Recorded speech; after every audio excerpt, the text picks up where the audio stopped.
So, there are 25 things my wife and I do in this house that have saved us more than $2,500 every single year. None of them are complicated. Most of them cost nothing. And every single one of them solves a problem you are probably paying someone else to fix right now. I did not learn these from a book or a television program.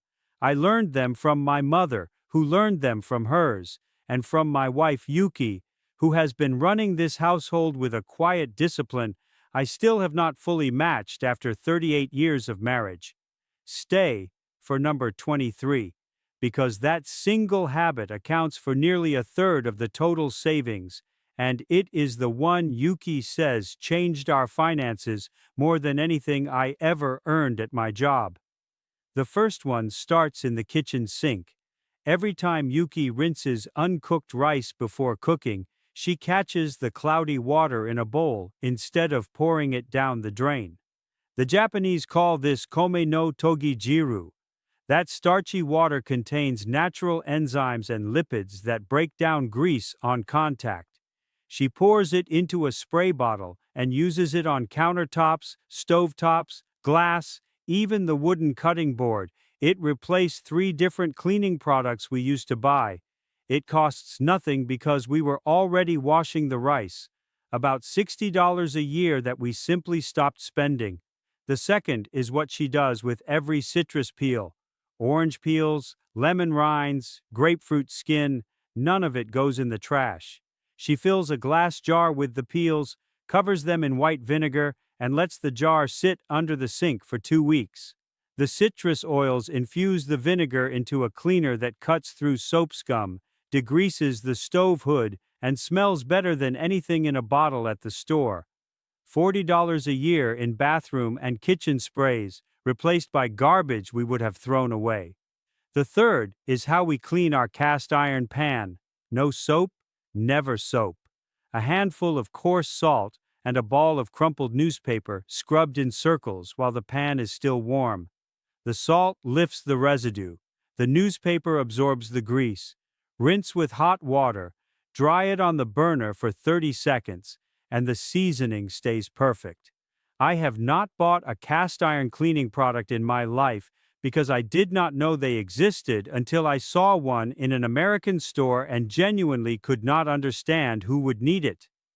Before I go on, for the people who want every method I teach on this channel and the ones I have not shown yet, all in one place, I have written them down in a guide at my website. The link is just below this video. I will not mention it again. If you want it, it is there. Now let me show you the fourth. It saves us more money than most people would guess. Whenever Yuki makes rice, and she makes it almost every day, she wraps individual portions in plastic film while the rice is still hot, steam and all, presses them flat, and lays them in the freezer. The steam trapped inside the film is the key. When you microwave the portion 90 seconds later, that trapped moisture rehydrates the grains from the inside out, and the rice tastes as if it was just cooked. I have served it to guests who did not believe me when I told them it had been in the freezer for 2 weeks. This one small habit has kept us from ordering takeout on tired evenings more times than I can count. There were years when I came home from work exhausted, and the only reason we did not pick up the telephone and order delivery was that Yuki could put a complete meal on the table in 10 minutes with frozen rice, miso broth, and whatever was left in the refrigerator, $150 a year, conservatively, that stayed in our pocket because there was always rice ready in the freezer. The fifth is a trick my mother taught me before I was 10 years old. To test whether frying oil is at the right temperature, dip a dry wooden chopstick straight down into the oil. Tiny lazy bubbles rising slowly from the tip means the oil is too cool. A steady stream of small bubbles means it is ready for most frying. Violent, fast bubbles means it is too hot and will burn the outside before the inside cooks. I have never owned a kitchen thermometer. The chopstick has never been wrong. The sixth is what happens to our green tea bags after the tea is finished. Yuki dries them in the sun on a small tray on the windowsill. then places them in the refrigerator, inside shoes, and on the shelf in the closet. The catechins in the tea neutralize odor at the molecular level, not by covering it with fragrance but by eliminating the compounds that cause it. We stopped buying baking soda boxes for the fridge and commercial shoe deodorizers years ago. $25 a year, replaced by something we were about to throw in the garbage. The seventh is the simplest one on this list, and it surprises me that anyone pays for glass cleaner. 1 part white vinegar, 1 part water, in a spray bottle. Streak-free mirrors, windows, and glass surfaces every time. The entire cost is about 40 cents per bottle. $35 a year in glass cleaning products, gone. The eighth is baking soda mixed into a paste with a little water and applied to tile grout with an old toothbrush. Let it sit for 15 minutes. Scrub, rinse. The grout comes back to its original color without the fumes, without the gloves, and without the $8 bottle of specialty grout cleaner that does the same thing with a different label. The ninth is crumpled newspaper dampened with that same vinegar water used to clean windows. The ink and the texture of the paper trap dust and leave no lint behind. It works better than paper towels, which always leave streaks no matter what the commercial promises. And it recycles newspaper that was going into the bin anyway. The 10th is one that Yuki considers the most important habit in the entire house, and it costs $2, a small rubber squeegee that hangs on a suction hook inside the shower.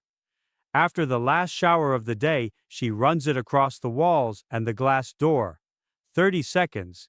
That one habit prevents 90% of the soap scum and calcium buildup that makes people buy heavy-duty bathroom cleaners and spend their weekends scrubbing tile on their hands and knees. $40 a year in products and several hours a month in labor, eliminated by 30 seconds and a piece of rubber that costs less than a cup of coffee. The 11th is the old toothbrush that lives on the ledge above the kitchen sink. Yuki uses it to scrub the base of the faucet, the tracks of the sliding window, the crevice behind the stove knobs, and the rim of the drain cover. Every hard-to-reach spot in the house has been cleaned by a toothbrush that was finished with teeth but not finished with work. The 12th takes us back to the rice water. Diluted and mopped onto our wooden floors, it leaves a natural sheen without the waxy film that commercial floor polish leaves behind. The starch nourishes the wood. Yuki has mopped our floors with rice water for our entire marriage. $45 a year in floor products that we have simply never bought. That is 12. And I want to pause here for a moment because something should be becoming clear. Almost everything I have described so far uses materials that were already in the house. Rice water, citrus peels, vinegar, baking soda, salt, newspaper, green tea bags, a toothbrush. None of it was purchased for the purpose of cleaning. All of it was repurposed from something that was about to be thrown away or was sitting in the pantry for cooking. The savings are not because we are cheap. The savings are because the products were never necessary. The cleaning aisle at the supermarket is 12 feet long, filled with 200 bottles, each one promising a slightly different miracle for a slightly different surface. Yuki walks past it every week without stopping. She has done this for 38 years. Her entire cleaning supply fits under one side of the kitchen sink, and most of it she made herself from 5 ingredients that cost less than $15 combined and last for months.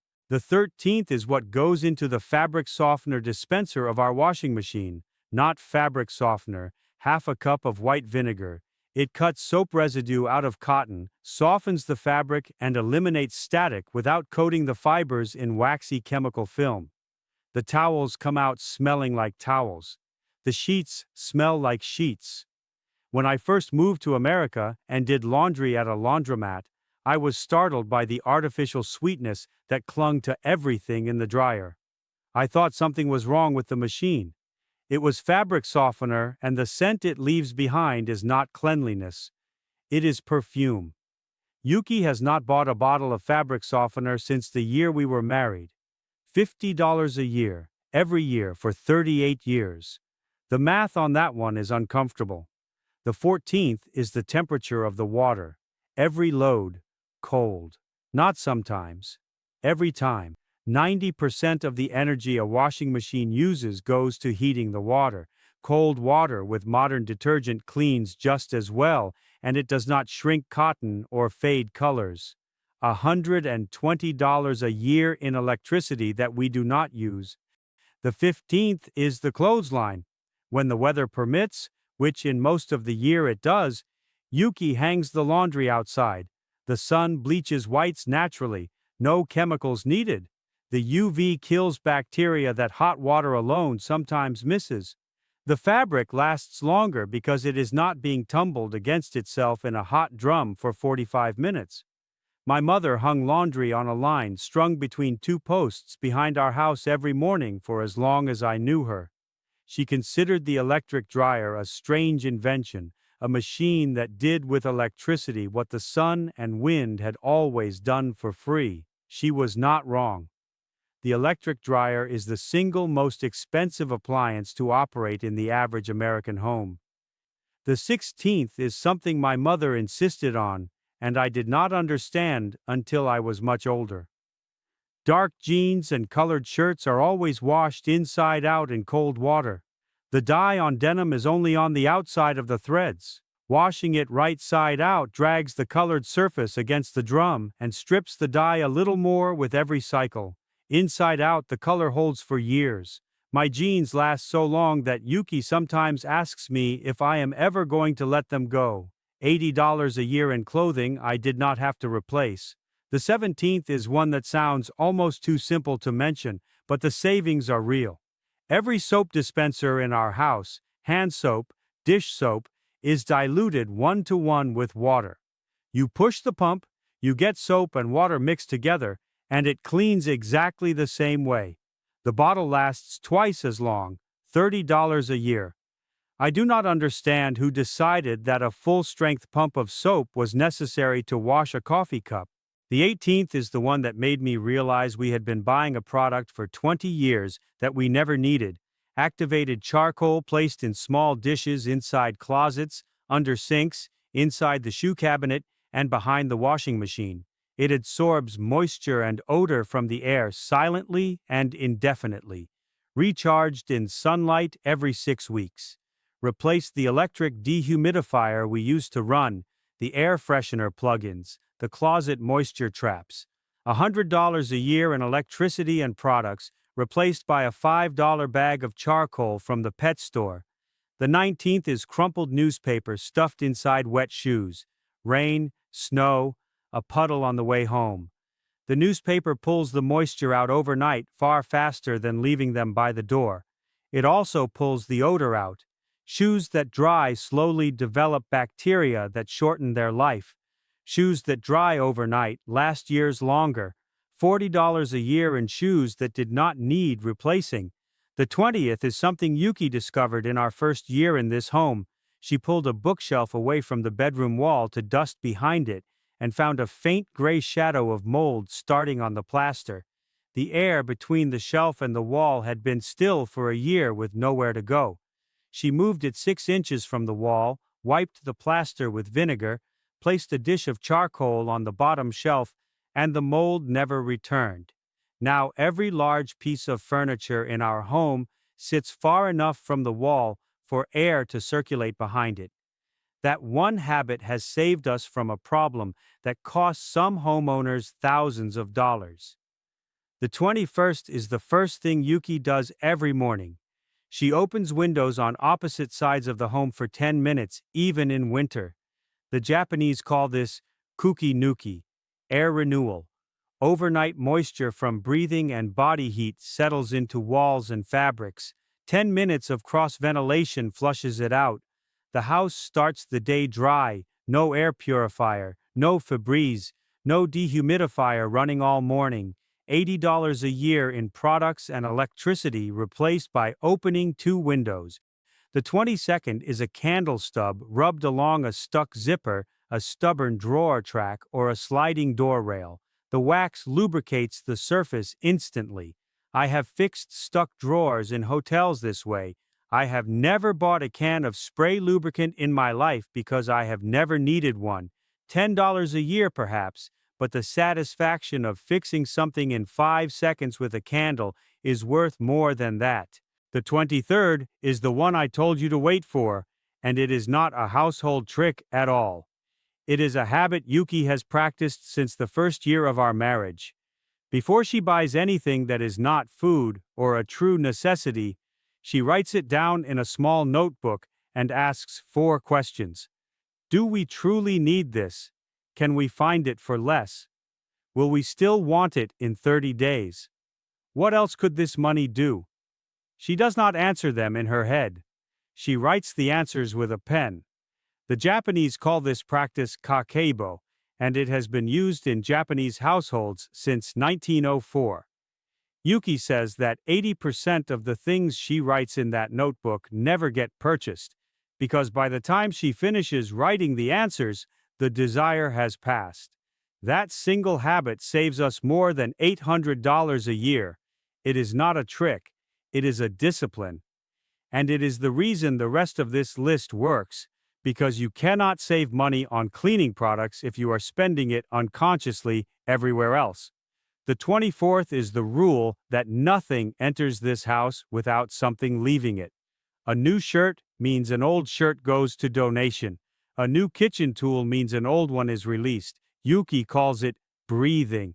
The house breathes in and breathes out in equal measure, and it never accumulates more than it needs. $200 a year in things we did not buy because we were not willing to let go of something to make room for them. The 25th is the small basket that sits beside our couch with a needle, thread, a tube of glue, a piece of sandpaper, and a pair of scissors. When a button comes loose, it is sewn back on that evening. When a drawer handle cracks, it is glued before the week is out. When a shoe sole begins to separate, it is repaired before it becomes a replacement. Yuki calls this tsukuroi, which is simply the practice of mending what is not yet broken beyond repair. My father was the same way. He wore a watch for 31 years because every time something loosened or wore down, he brought it to a small repair shop near his office and had it fixed for a few dollars. The watch outlasted the man who fixed it and the shop he fixed it in. The item that gets repaired this week does not become the purchase you make next month. $300 a year in things that stayed in service because someone sat down with a needle instead of reaching for a credit card. I want to tell you what I think the real lesson is, and it is not about money. It is about attention.